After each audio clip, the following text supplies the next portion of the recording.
Okay, I'm sorry I had to cancel the last class. My PMRF review is going on.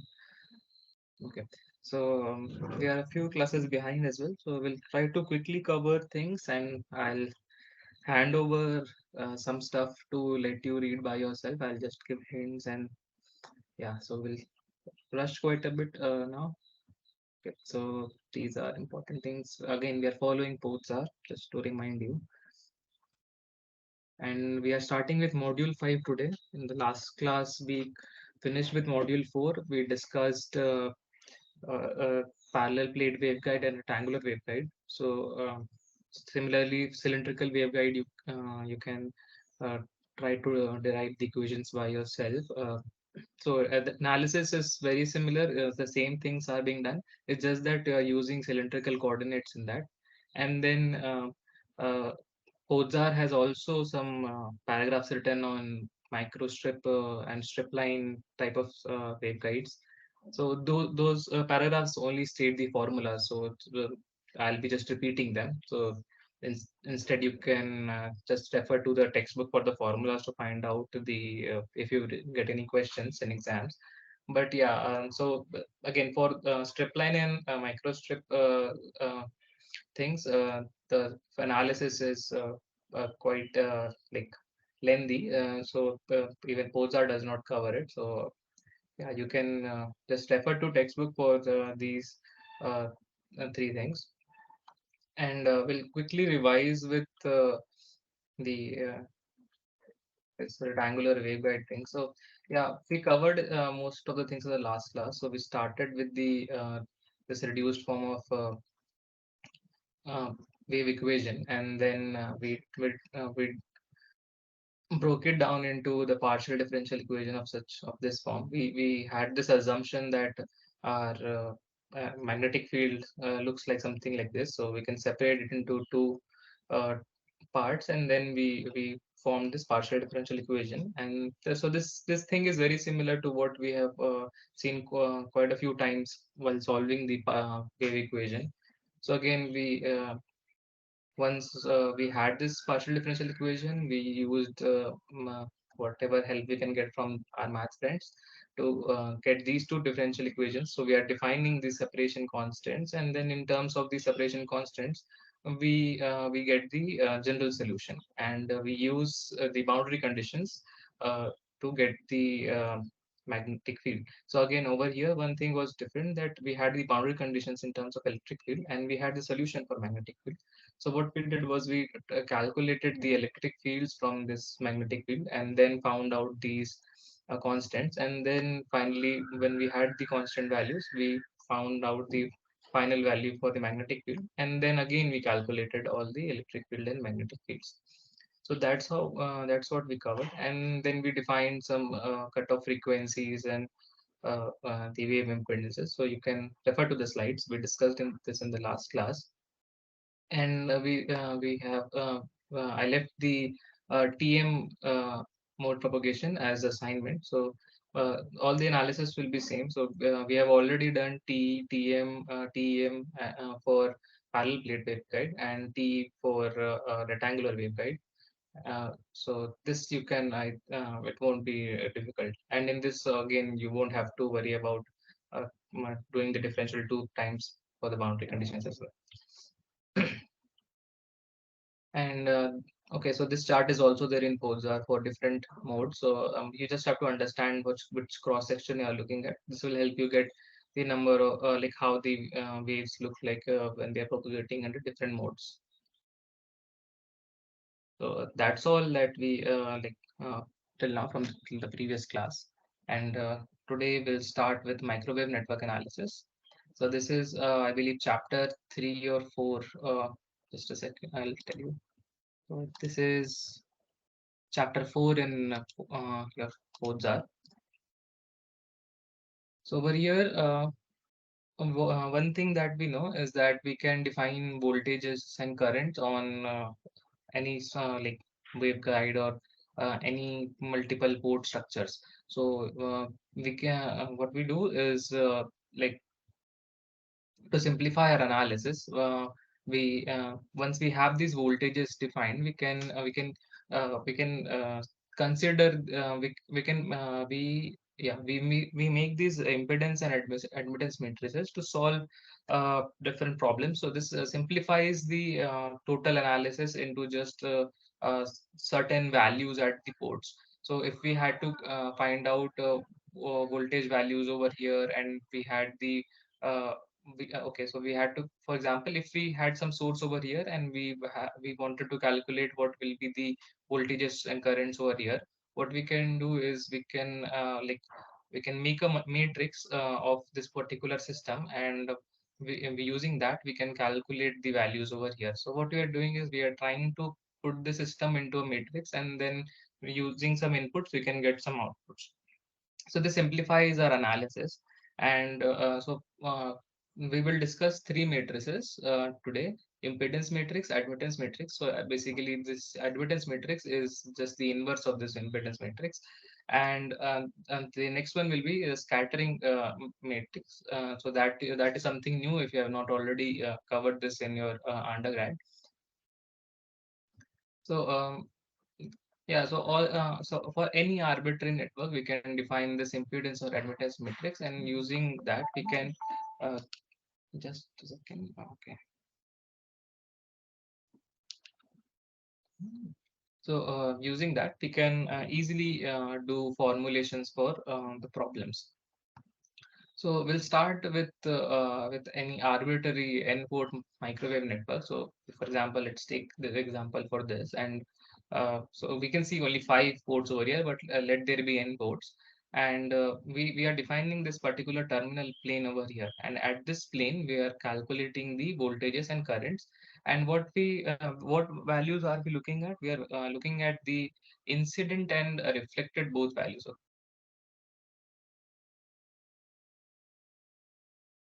Which is reflected from this plane are represented by Vn plus and Vn minus, and the currents similarly are In plus and In minus.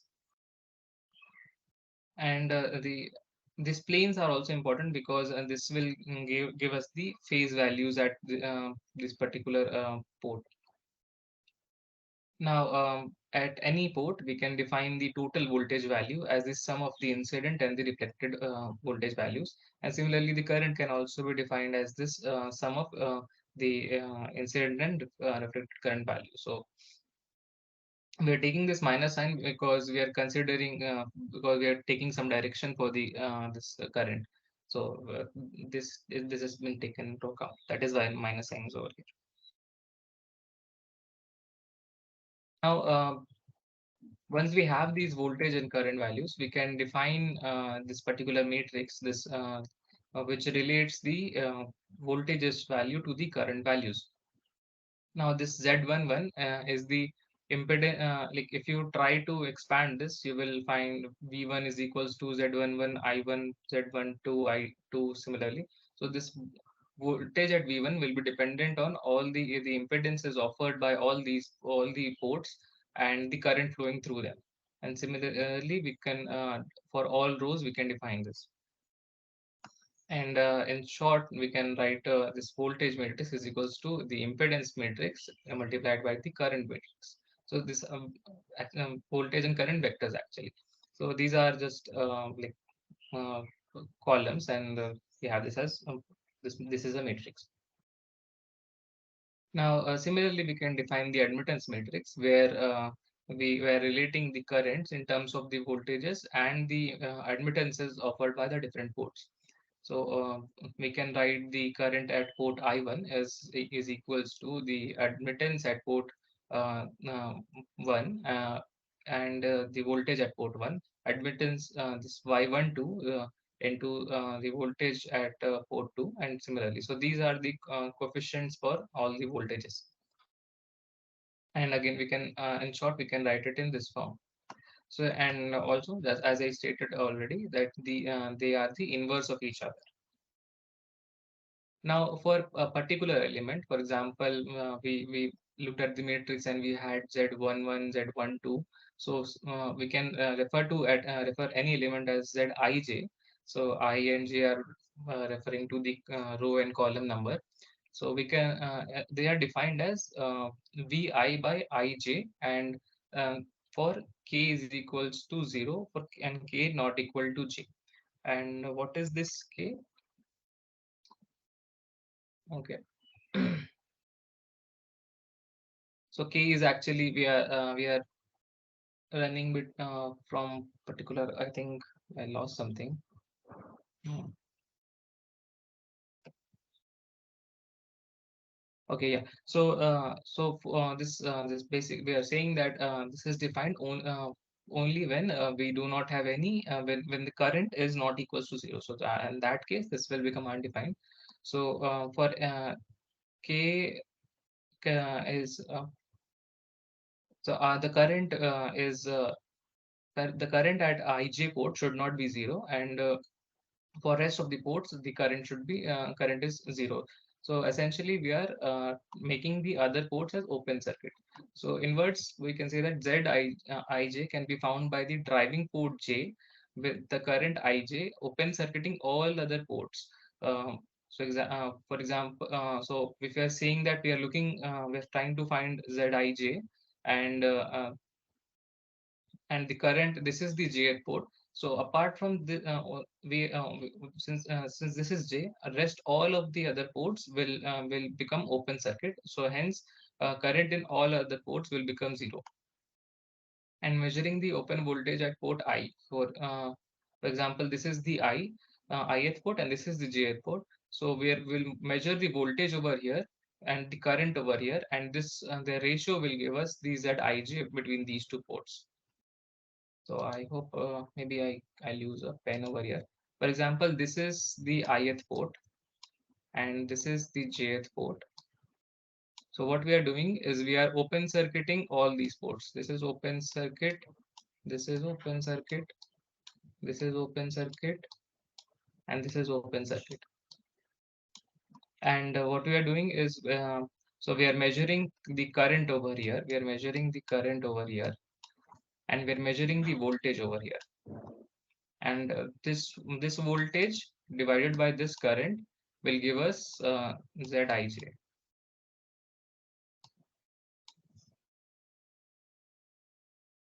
So I hope you were able to follow. Maybe I'll pause for some time and let you read this statement.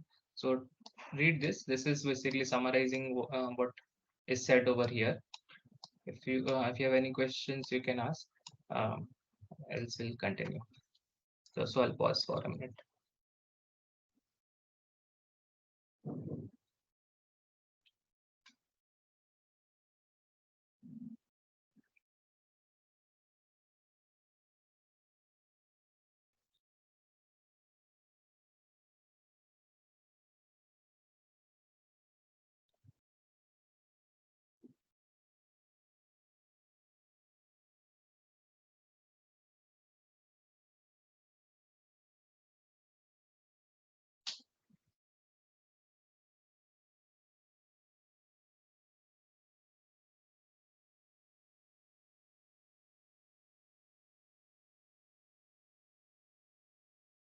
Okay.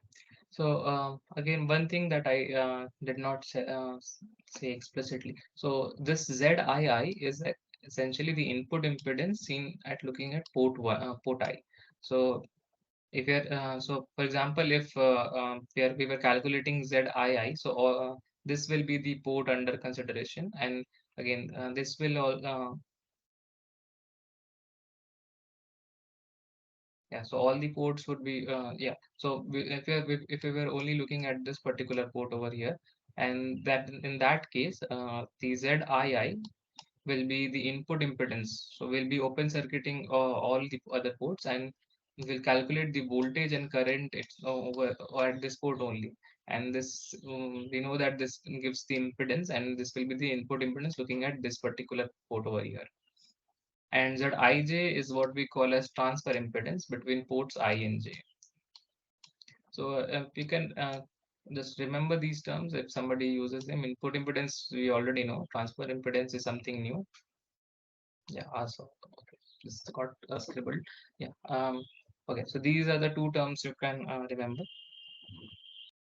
And similarly, we can say this for Yij as well. So in this case, what we are doing is we are short circuiting uh, all the other ports except for the jth port, and we are finding out the current at the ith port and voltage at the jth port, and their ratio is giving us the admittance value.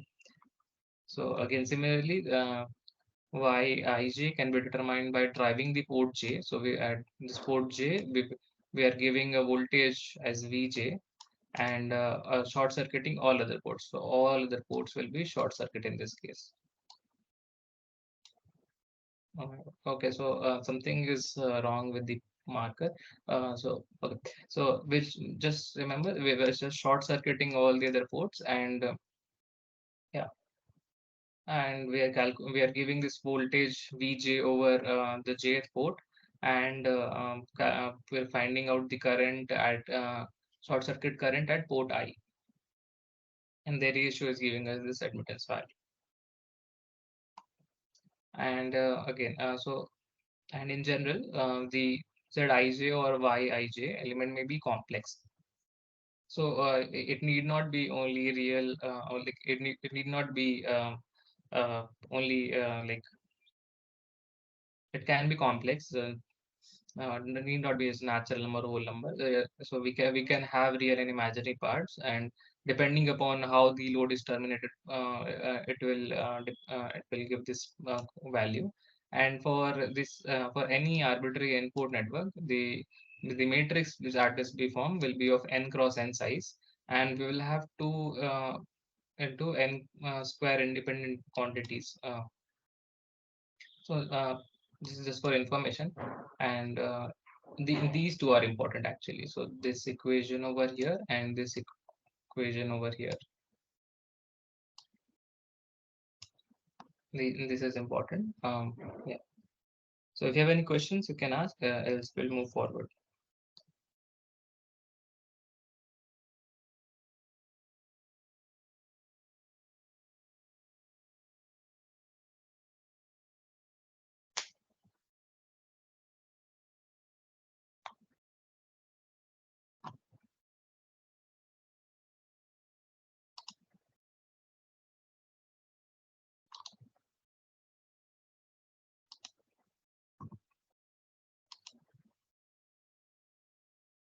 Okay. So two important things. This network can either be reciprocal or lossless. They can be reciprocal and lossless both at the same time, or they could be either reciprocal or lossless as well, independently. So under these two conditions, um, we have some observations. So if they are lossless, the impedance matrix will become symmetric. So so sorry, if they are reciprocal, yeah, this will become symmetric. So Zij will become Ji. So this is also very intuitive. If a system is reciprocal, the if and we are forming a matrix, it should be symmetric. So if you want to look into the detailed derivation, you can refer to Pozar. But just this observation and this thing will help you in solving questions. And the derivation is there. I would not we will not go into that detail, but this observation is very important. If the question says that network is reciprocal, you should immediately understand that they're saying that the impedance or the admittance matrix will be symmetric. And if it is lossless, then it can be shown that the all the elements are purely imaginary. So one observation that you can see is that if a matrix is lossless, it means that it is not dissipating power, and we know that power is dissipated in resistors. So when we write impedances, the real part is the real part is the resistances, and the imaginary part is the conductance or uh, uh, this uh, this capacitance or inductance. So if it is lossless, it implies there is no resistance. So the this admittance matrix or the impedance matrix will be purely imaginary. So again, derivation for this is also there in Poser. You can look at it, but need not worry if that becomes tedious. So we'll not go into the details of the derivation, but these observations are very important.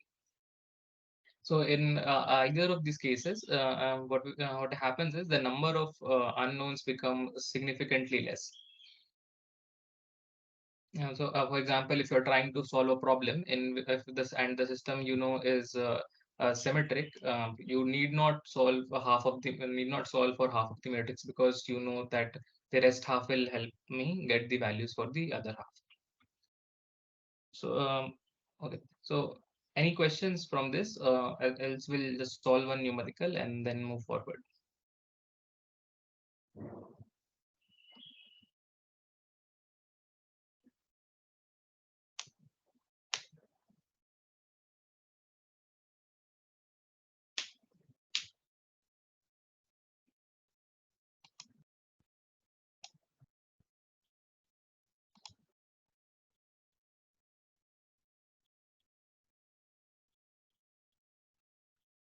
Okay, then let's look at the example. So, so we have this network over here, and we are supposed to find out the Z parameters, that is the impedance parameters for this T network. Now, looking at this, we can see that the system is reciprocal, and one thing is that you can also look at the derivation and try to find out for different systems. But yeah, so this system is reciprocal, and this will help us in like finding out the values. Now, to find the Z11, as we know, we have to what we have to do is we need to short circuit this port over here. Okay, sorry, open circuit this. Yeah, so we need to make the current zero over here. So we'll put to make the current zero, what we do is we open circuit this, and in doing that and now we have to find out the this ratio V1 by I1. So in that case, what we are providing V1 voltage over here, and the and now we have to find out. And what is the I1 current over here? So I1 is current flows from here. Maybe okay. Let me just switch to pen. Oh, I hope this will work. So currents are not labeled over here. So the I1 is the current over here, and I2 is current over here. Okay, so I2 is current from this direction, and we are making I2 0. That means this is open circuit, and we have to find out this V1 by I1. And so we can see that this circuit forms like this, and no current flows in this direction, in this branch. So this will be ZA plus ZC. So this is simple. We got Z11. Now, Z12 can be found out by measuring the open circuit voltage at port 1 when current I2 is applied at port 2. Now current I2 is applied at port 2. So we are applying this current over here, and now this is open circuit, right? So this is open circuit, and we have to uh, measure the V1 voltage over here. Okay, so what we will do is we will try to use the voltage divider. So this is very simple, basic electrical engineering stuff. So we have a current source over here. Just assume that we have a current source over here, and using this current source, we have to find out the voltage between this and this terminal. Now, so what we do is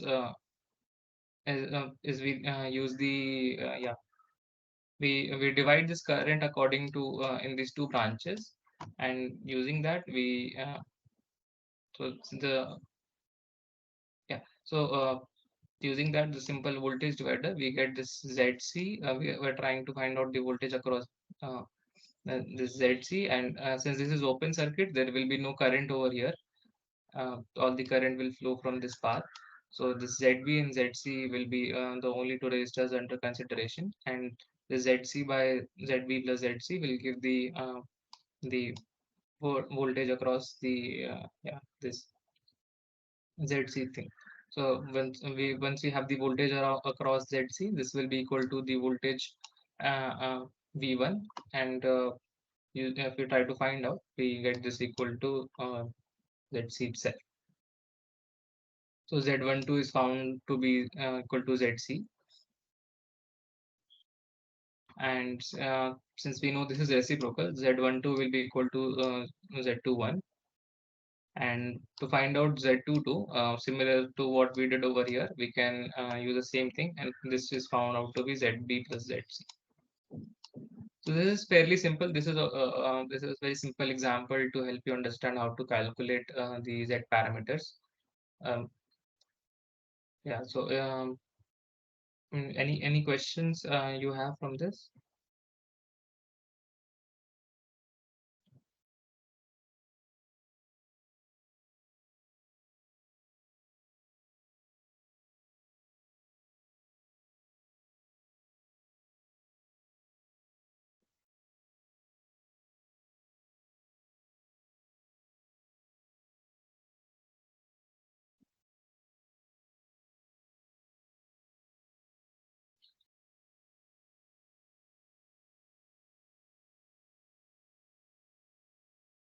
Okay.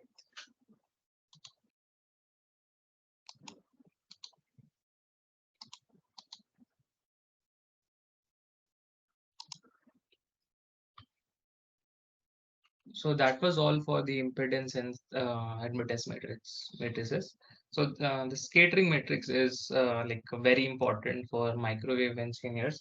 So this is all that we do when we are in lab. So we develop devices, and then we once it is fabricated, we keep testing them. We find out the scattering matrices to see their how they are functioning, and also, the scattering matrix values can be used to model a number of devices as well.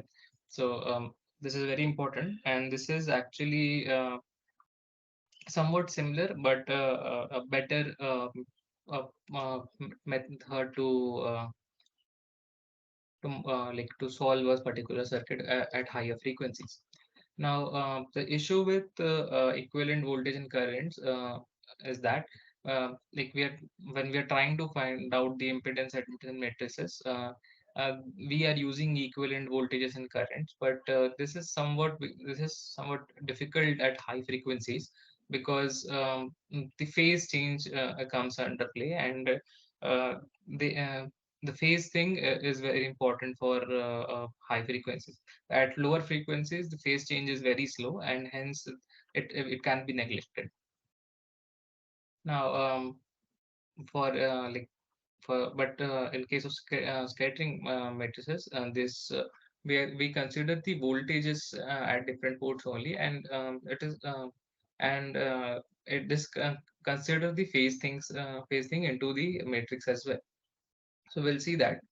And one important thing is that this scattering matrix can be easily measured by using a vector network analyzer. So this is a vector network analyzer. This is from the Agilent. So using this, we can quickly get the scattering parameters, and somehow now the this has become a standard practice to get these S parameters and use the S parameters to model devices into the different spice things as well. And once you have these parameters, you can easily get the other matrix parameters from these parameters. For example, if you want to get these Z parameters, or the that is the impedance matrix, or the admittance matrix, or the ABCD matrix that we'll see in the next class, if you want to find out, you can find out from the scattering parameter itself. So we'll see how this this matrix is developed.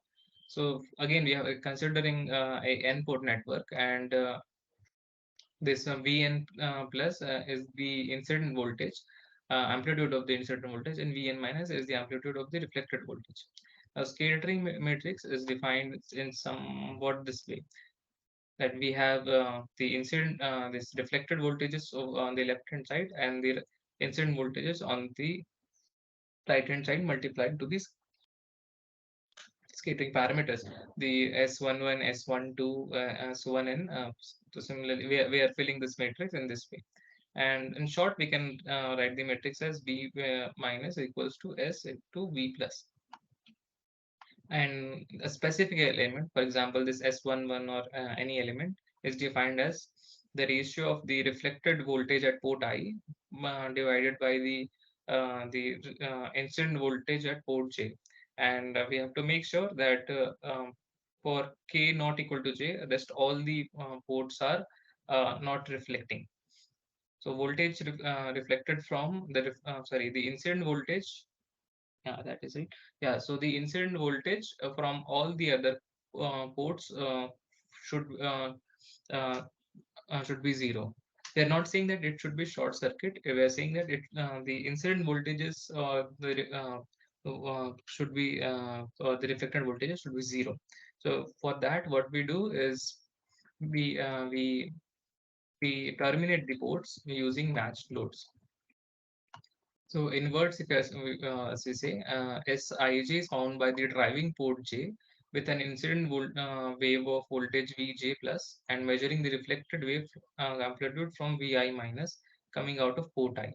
So if my pen works, so let me just mark it so it becomes easier to understand.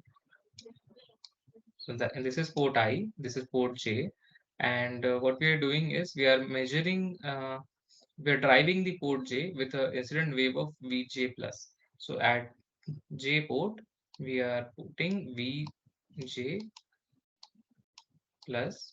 So we are providing this voltage over here, and we are trying to measure what volt. So over here we are exciting this, and at ith port we are trying to see how much it was reflected from this particular port. So Vi minus is the reflected voltage from this particular port, and this reflected voltage will be measured again at this port itself. Or oh, sorry, we at this port we will measure the incident voltage, and at this port we will measure the reflected voltage. And we have to make sure that these ports are not sending any voltages.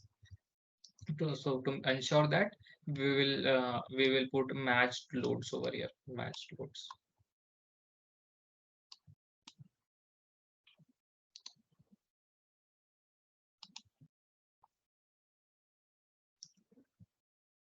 So the incident waves on all ports except the jth port are set to zero, which means that all ports should be terminated in matched loads toward reflections. So there should not be any voltages coming from these ports. So we will make sure that they are matched. And special case that S11 is actually the reflection coefficient looking into port 1 when all other ports are terminated in matched loads, and Sij is the transmission coefficient from port J to port I when all other ports are matched. So you have to remember that S11 or Sii is the reflection coefficient, and Sij is the transmission coefficient between the two ports. So, for example, if you're considering these two ports, so how much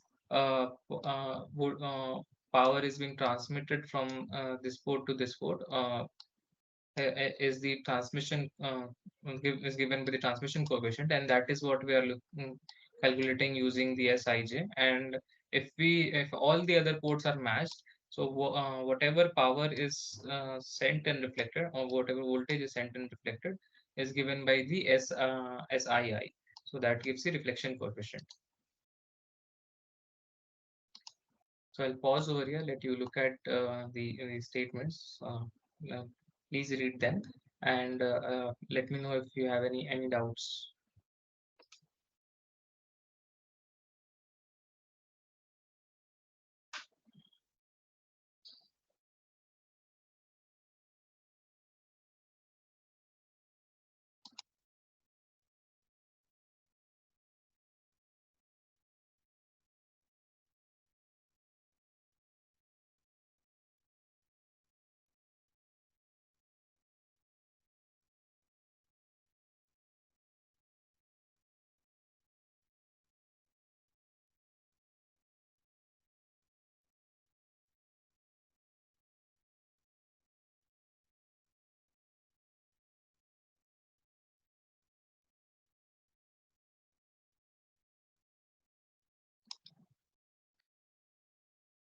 Okay, then we'll move to the next slide.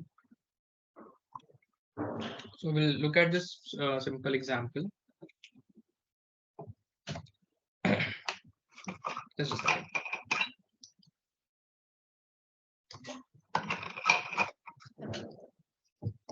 Yeah, sorry.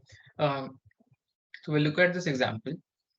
So over here we have the circuit, and this circuit is a 3 dB attenuator, and the characteristic impedance is given as 50 ohms, and we have to and then we have to calculate the scattering parameters. So the S11 and S21. So since this is a two-port network, so we have four parameters. And one thing that you can immediately see is that this system is both reciprocal and symmetric. So if we interchange port one and two, this system would look the same. So this is both reciprocal and symmetric.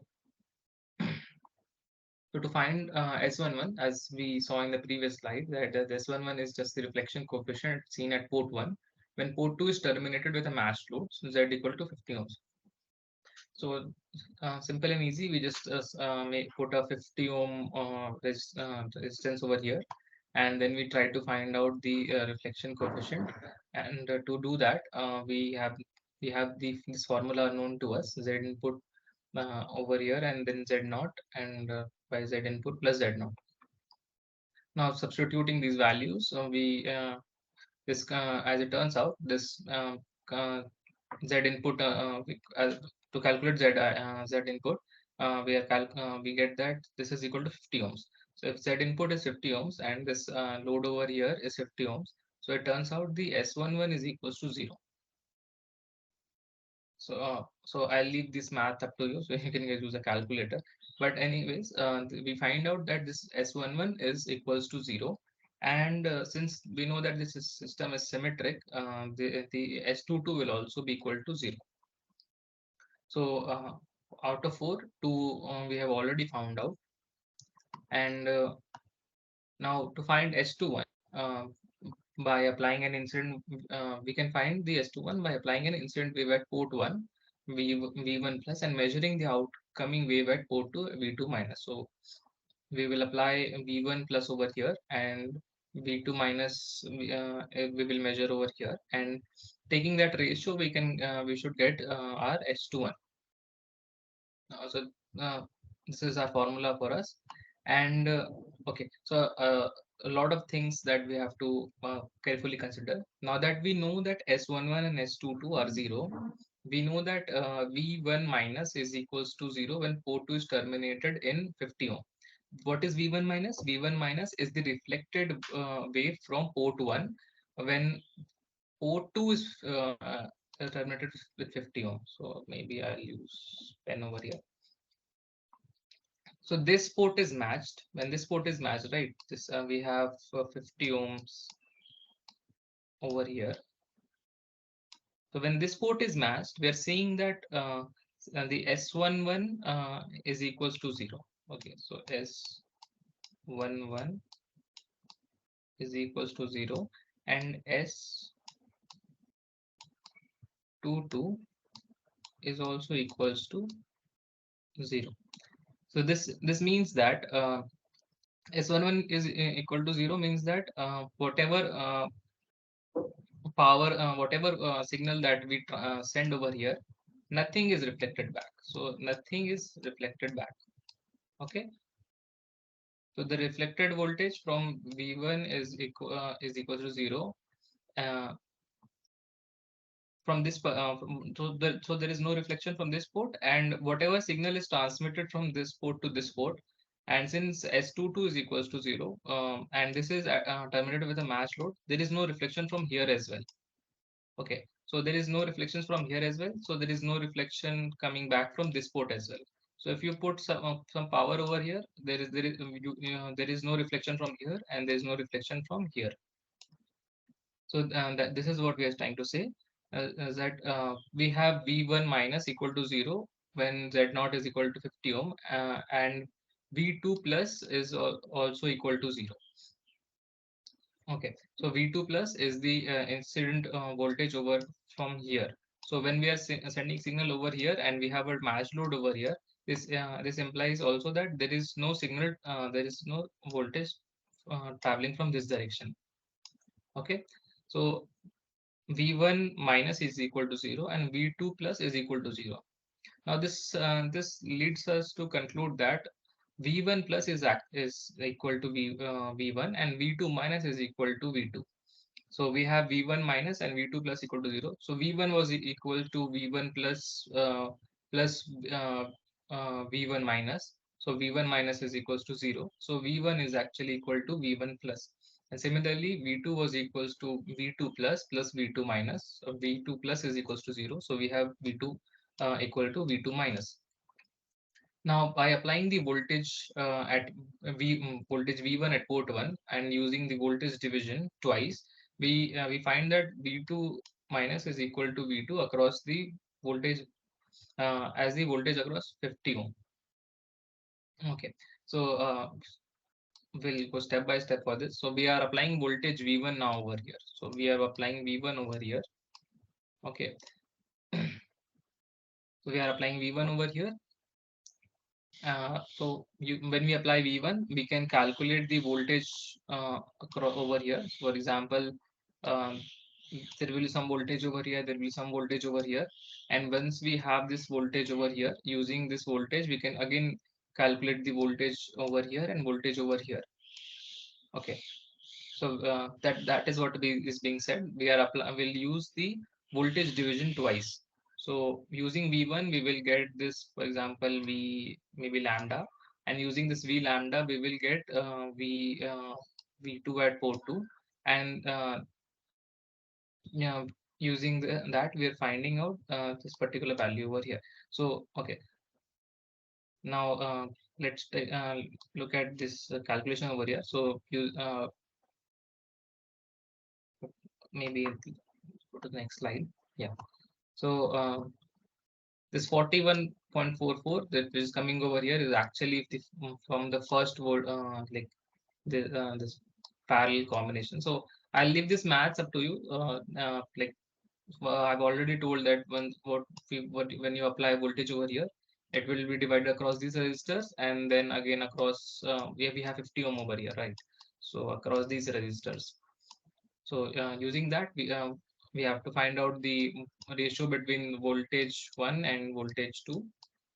And when you have that, you can get the so you'll find what you'll finally get is that V2 is equals to 0.707 V1. So this is you'll get. So I'll leave this maths to you.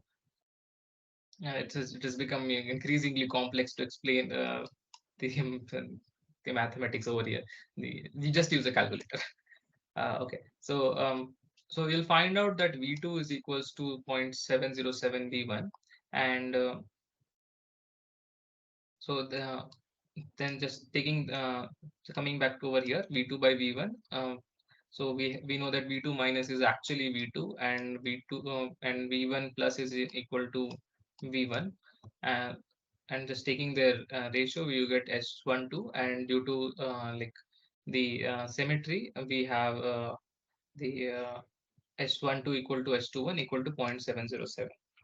Now to verify the thing that it is claiming to be a 3 dB attenuator, what we can do is if the input power is V1 plus square by 2 Z0, and then we can say that the output power is equals to V2 minus square by 2 Z0, and we can write uh, V2 minus as S21 into V1 plus, and again just take separating from the mod, so we and this comes out to be S21 square and V1 plus square divided by 2 Z0, and we have this S2 and this S21, right, equal to 0.707. Sticking a square, it turns out to be 1 by 2.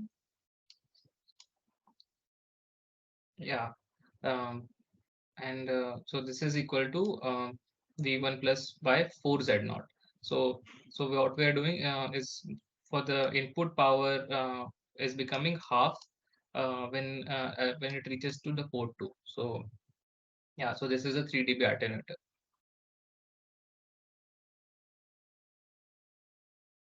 Okay, so any questions from this numerical? So we saw one numerical from the impedance matrix and the other from the scattering matrix. We'll look at two properties regarding reciprocity and uh, this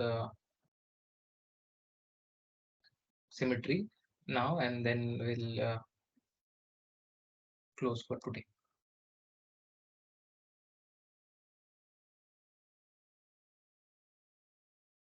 Okay, I'll just let you read this part of the numerical.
So these examples are there in Podzar also. So I've borrowed it from there. So if you find my presentation uh, complex, you can refer to Podzar as well.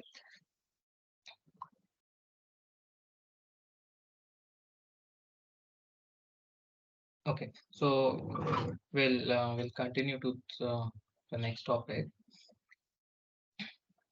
So scattering matrix can be determined from uh, the impedance matrix or the admittance matrix, and vice versa as well. So we can also calculate the impedance and scattering matrix from impedance and the admittance matrix from the scattering matrix. So if you have any one of them known, the other can be calculated. So to for formulations over here, we will assume that all the like ports are like have the same characteristic impedances. So so this assumption can be neglected when we will study about the generalized scattering matrix. But right now, this will consider all the ports to have the same characteristic impedance.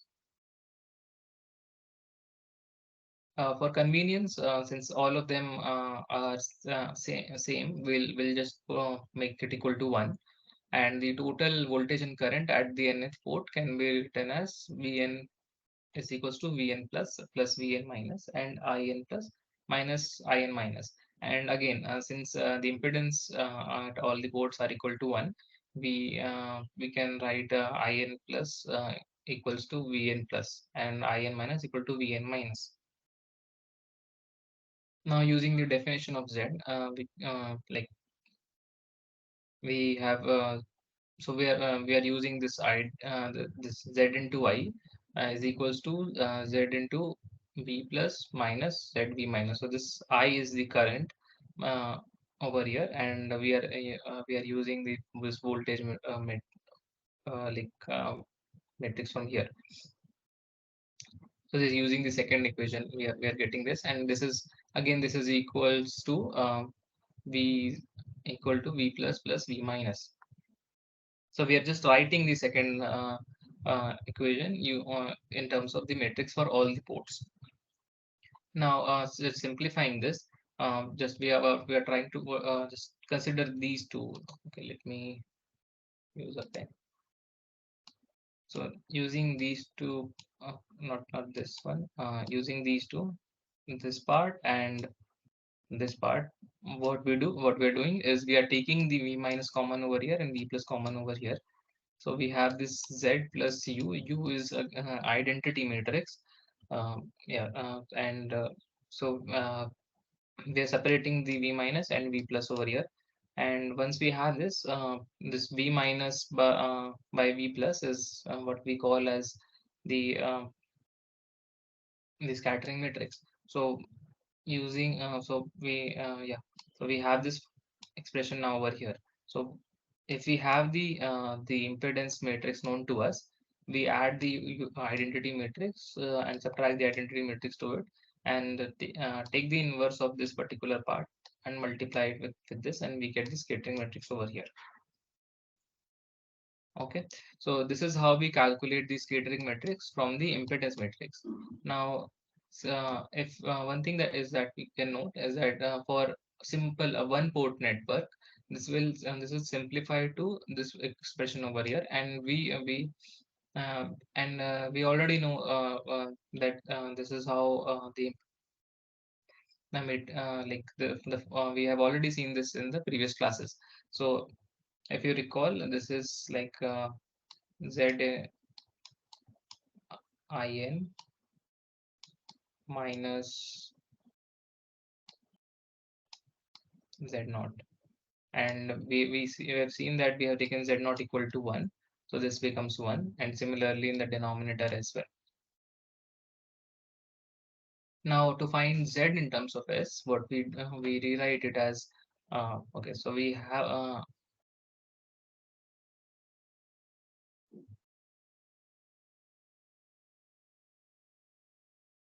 we are taking this expression over here, we are multiplying this on the with the left hand side, so we have this, right? So s is multiplied to the cu, s is multiplied to z, and similarly on the right hand side we have z and u. And now then we what we do is we separate z from the rest of the expression and simplify, and this gives us u plus s uh, divided by u minus s. So which is so in matrix, this is inverse. So this is how we get Z from S, the scattering matrix. Okay. So any questions from this part? So this involved some simple linear algebra, like matrix theory, if you recall, just taking inverse and multiplication. That's it.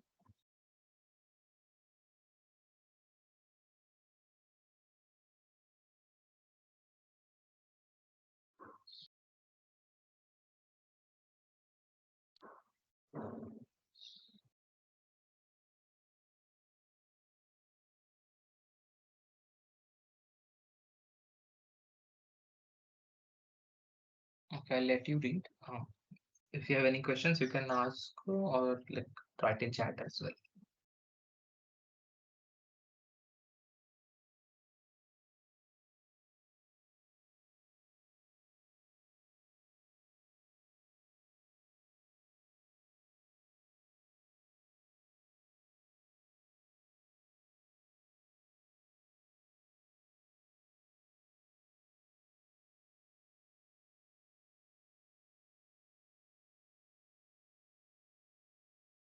Okay.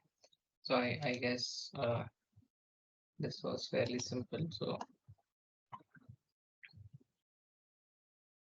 okay. So looking at the reciprocal networks and lossless networks.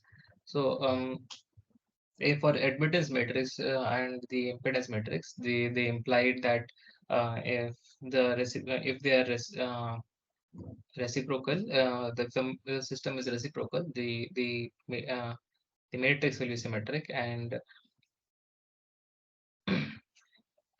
similarly, again, this if the system is again reciprocal, uh, but scattering matrix will also show some property. But in this case, and in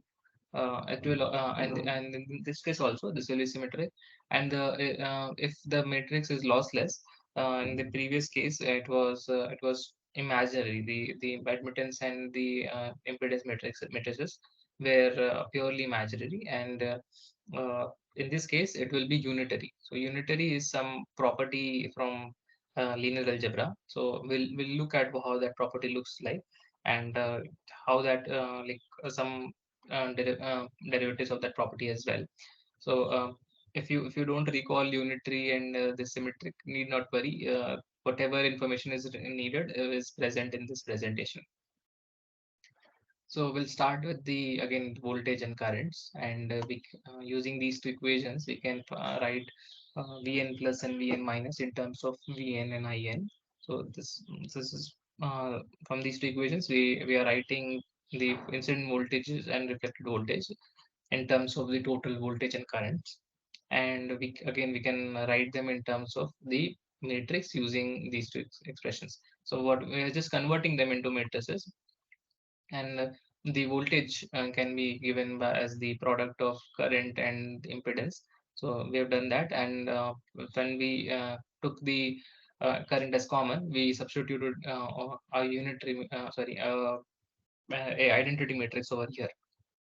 Now to eliminate I, using these two expressions, we can eliminate I. We just substitute uh, this I with expression from over here, and we get the reflected voltage is equals to Z minus the identity matrix, Z plus the identity matrix and its whole inverse, and the incident voltage. Now, just taking the ratio of V minus by V plus, if we take the ratio, we get the scattering matrix equals to Z minus identity matrix by Z plus identity matrix inverse. Now, if you take the transpose of this thing, so if you take transpose, what happens is these two terms will like rearrange themselves. So I so there was some name to this transformation, but just anyways. So if they are in product, they will interchange. So maybe I'll try to maybe they call it De Morgan's theorem or something. So for example, if there is matrix A and there is matrix B, and if you take a transpose of this, so this will become B transpose into A transpose. So this is what I recall.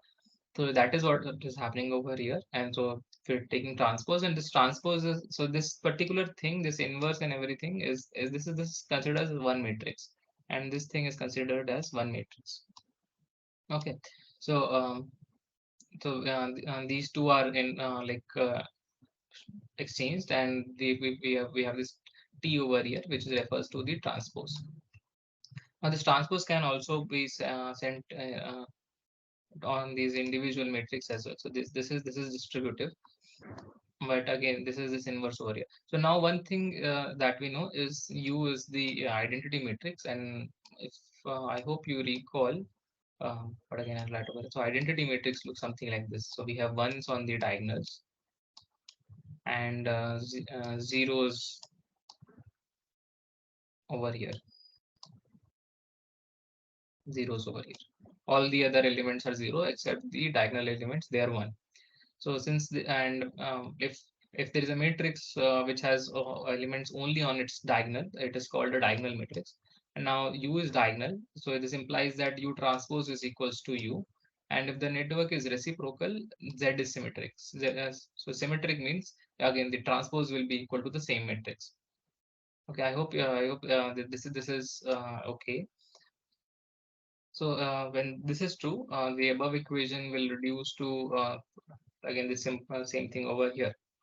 So this transpose was distributed and this led to, okay, yeah. So one thing that we skipped over here is that Z is symmetric, U is symmetric. This implies that the summation will also be symmetric, and for any symmetric matrix, if you are taking the transpose of its inverse, it will again leave and come back to the same matrix. And similarly, if you're taking the transpose of a symmetric matrix, so for if we have a matrix A, if a matrix A and a matrix, so, okay, the cursor creates trouble or something. Oh, just listen. Okay, so I'll just dictate. So if you have a matrix A and B, and if both of them are symmetric, then their sum, that is A plus B, will be symmetric, and it's their difference, the A minus B, will also be symmetric. So that's what I was trying to say. So So essentially, what we have got that S transpose comes back to this formula over here, and this is similar to again the so S transpose is equals to this S over here. So what we are seeing that this is that the S matrix is its transpose is equal to the same matrix, and hence S is also symmetric. So the first part of the statement that for reciprocal network, the scattering matrix is symmetric. This we have proved over here. Okay, so if and how we have got this result? We have let me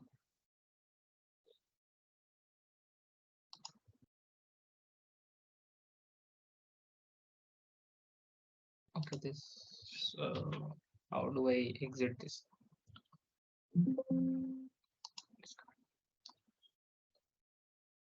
Yeah. So if we see from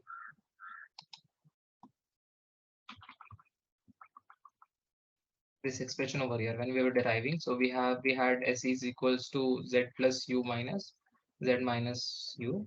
So this is the expression over here when what we derived, and over here again we have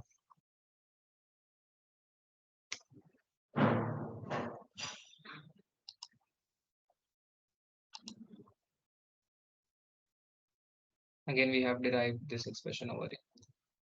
Okay, so this became a little confusing. But anyways, so when you get the slides, you can refer to them. So we were trying to do is we were trying to show that the S is equals to S transpose, and this implies that the matrix is symmetric for reciprocal networks. So I'll pause over here. Any questions regarding the whatever linear algebra that we were doing?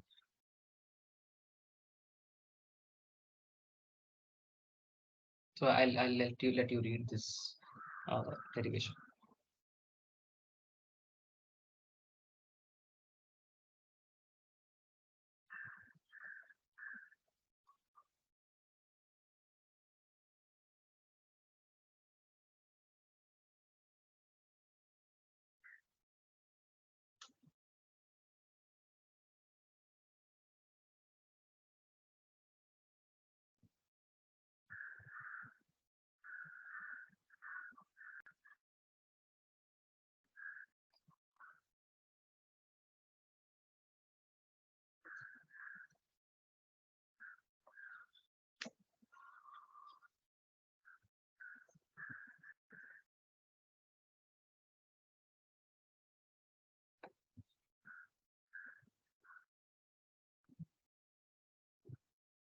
Okay, I guess no questions.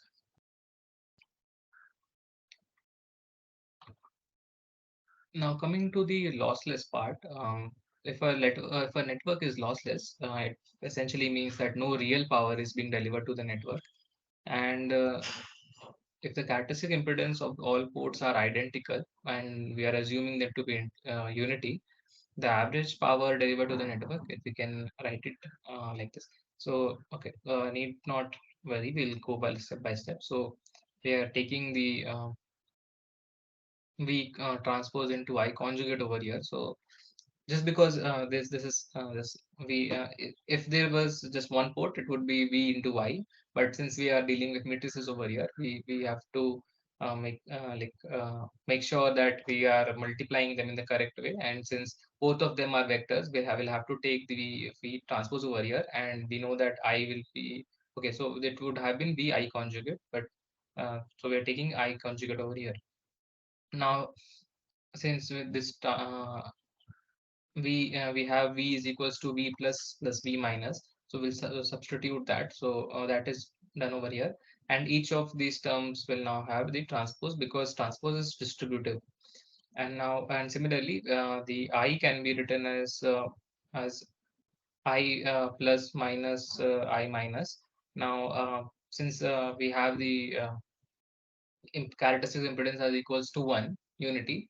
So we can replace them by voltage. And now once we have this, and again this conjugate is also distributive. So now then we multiply each individual term. So and doing that we get these four terms over here. Now, from these four terms, we only keep the first term and the last term because they are real, and the middle terms, they are actually imaginary. So why is that? Because the terms in the middle are actually of the form A minus A conjugate, and this particular if we have a we have any term that is of the form A minus A conjugate, they turn out to be purely imaginary. So this is a property. So using that, we know that they are imaginary, and since we are using real function over here, so this will become zero. This will become zero when we remove this real function over here. And for the remaining terms, for these two terms, the first term represents the total incident power. So V plus over here. So this is total incident power, and we have V minus is over here. So this represents the total reflected power. And since this is a lossless system, the total incident power should be equal to the total reflected power. So this implies that to average real power average real power on the system is equals to zero. So for a lossless junction, we have the intuitive result that incident and reflected powers are equal. So yeah, so these two terms are equal, and hence this average power will become zero. Now using V minus is equals to S into V plus, this is the definition of scattering matrix. What we can do is we can substitute these terms over here. So we have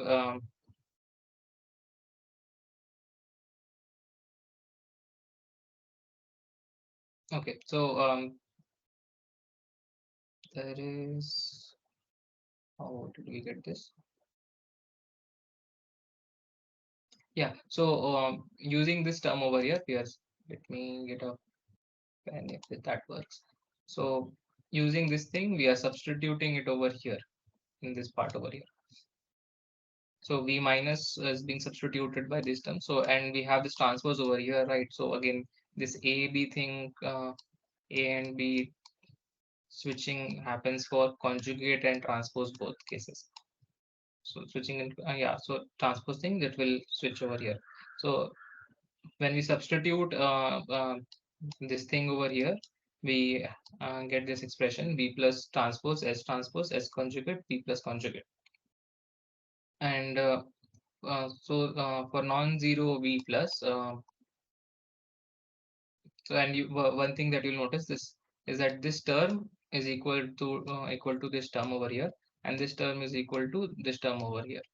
And so hence this implies that the term this product of these two matrices should be equal to the identity matrix, and hence the S conjugate is equals to S transpose inverse. And now this thing is what we call as a unitary matrix. So if a matrix satisfy this property, this is called a unitary matrix. So okay, things might have become a little confusing over here. So I'll let you read this, and if you have any questions, you can ask.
Okay, so we'll look at some results from this result.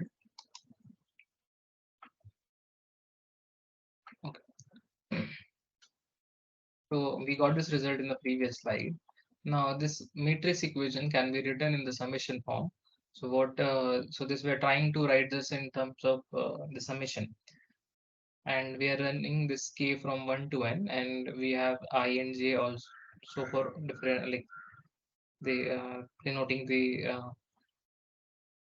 different entries. So if we take what it says is that like when we so yeah, but this is the general term.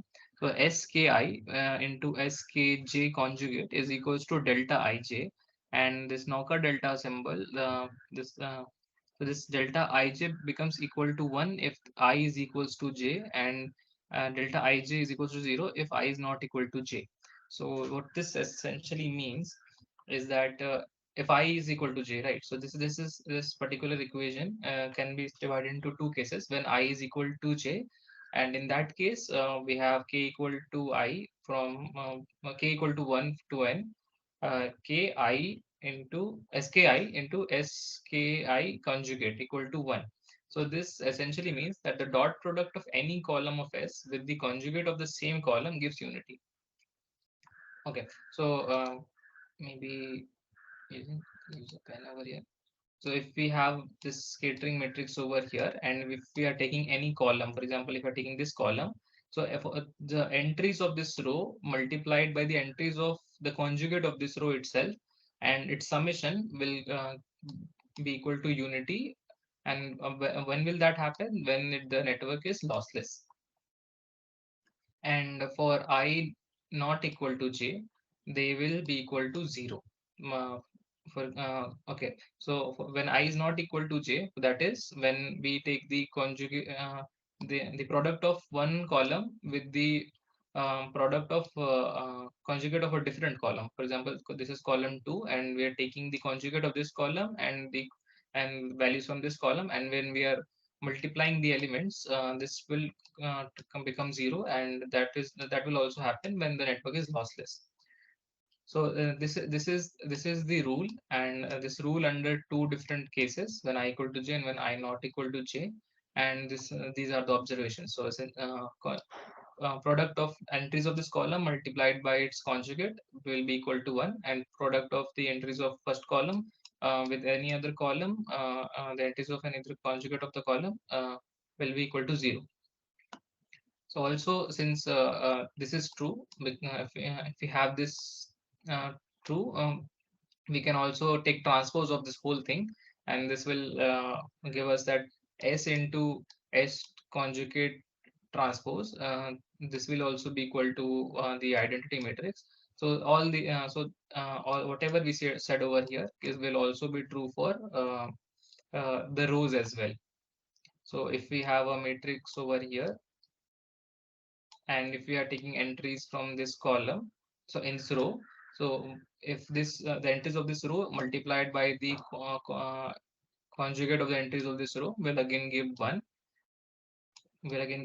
and similarly if we multiply the entries of this row by the entries of uh, by the conjugate of the entries of another row, that will give you equal to 0 if the matrix is lossless.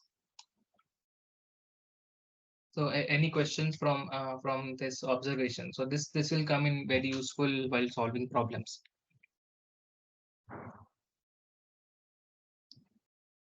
So if there is a problem asking you to verify if they've given you a S parameter this S matrix, and they have asked you whether the system is lossless or not, you have to pick up any like you have to check the using these rules. You multiply the entries of one column with the conjugate of that column, and if it turns out to be one for all the columns, then you check for the product between the entries of one column with the conjugate of the other column, and if that turns out also to be equal to 0, then the matrix is lossless. And if any one of them is not satisfied, it is not lossless.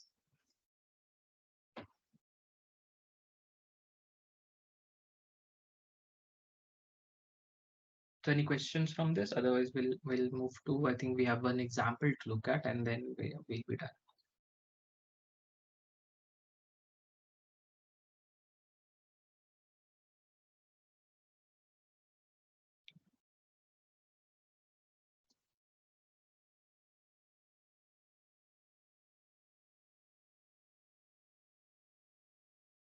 Okay. So this example will do. So maybe okay, this is also present in Posa. So I'll just start this example and we leave the rest of the things to let you do by yourself. Okay, so the question says that we have a two-port network known to have the following scattering matrix. So we have the matrix given to us. Now we have to determine if the network is reciprocal and lossless. Okay, if the port 2 is, and then after doing that, if port 2 is terminated with a matched load, what is the return loss seen at port 1? Okay, and if port 2 is terminated with a short circuit, what is the return loss seen at port 1? Okay, so the first thing is that we check whether this system, this and our network is reciprocal or not. So directly we can see that this is not symmetric. Since it is not symmetric, the network is not reciprocal. So the first part is done. To be lossless, the scattering parameters must satisfy the rule that we saw in the previous slide. So checking the first rule, we are taking take any row. So I think the example solution takes the first column. We are taking the first column and multiplying the column with its conjugate. So the this is the S11, this is the S21. So S11 square plus S21 square is equals to 0.15 square plus 0.85, which is not equal to 1.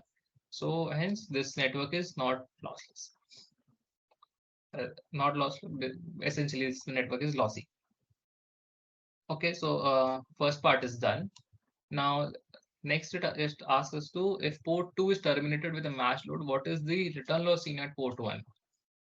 Now to do that, when port 2 is terminated with a match load, the reflection coefficient at port 1 is S11. Okay, so we have seen this. So if we have, for example, we have a two-port network, right? Maybe we can draw it over here.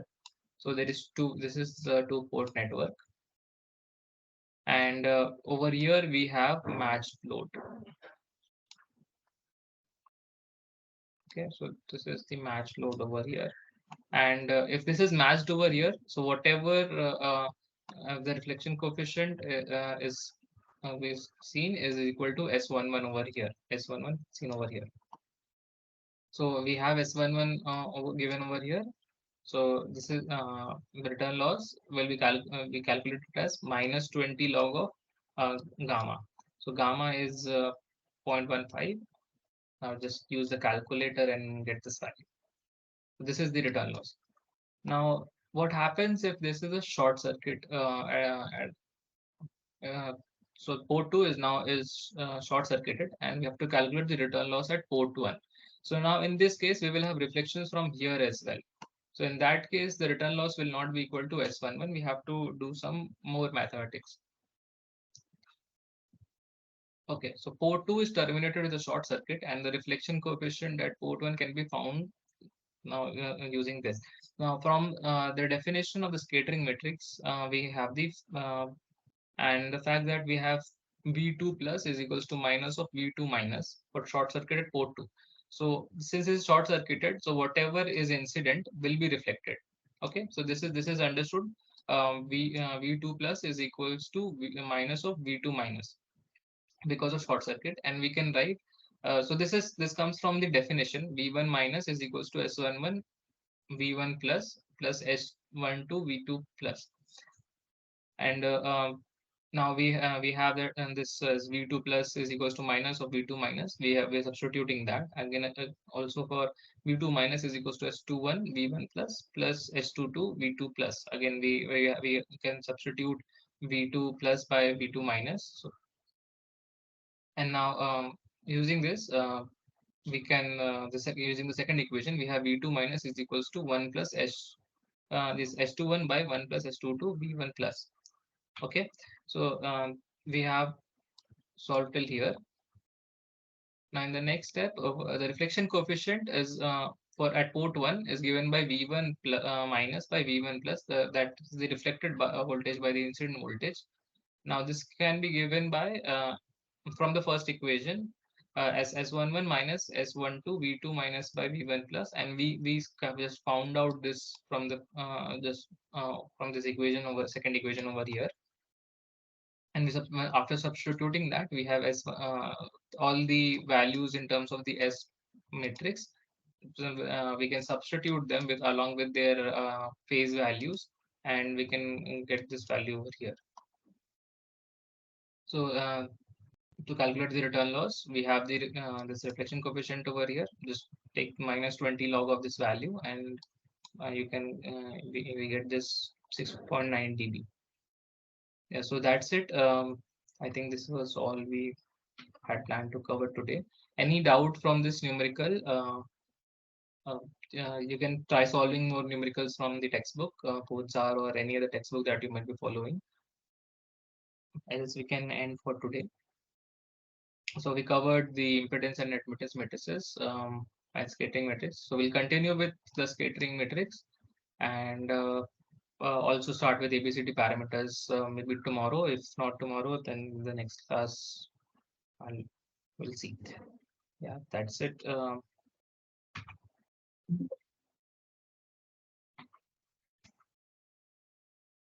So any doubts from today's class? You can ask now. Otherwise, we'll end for today.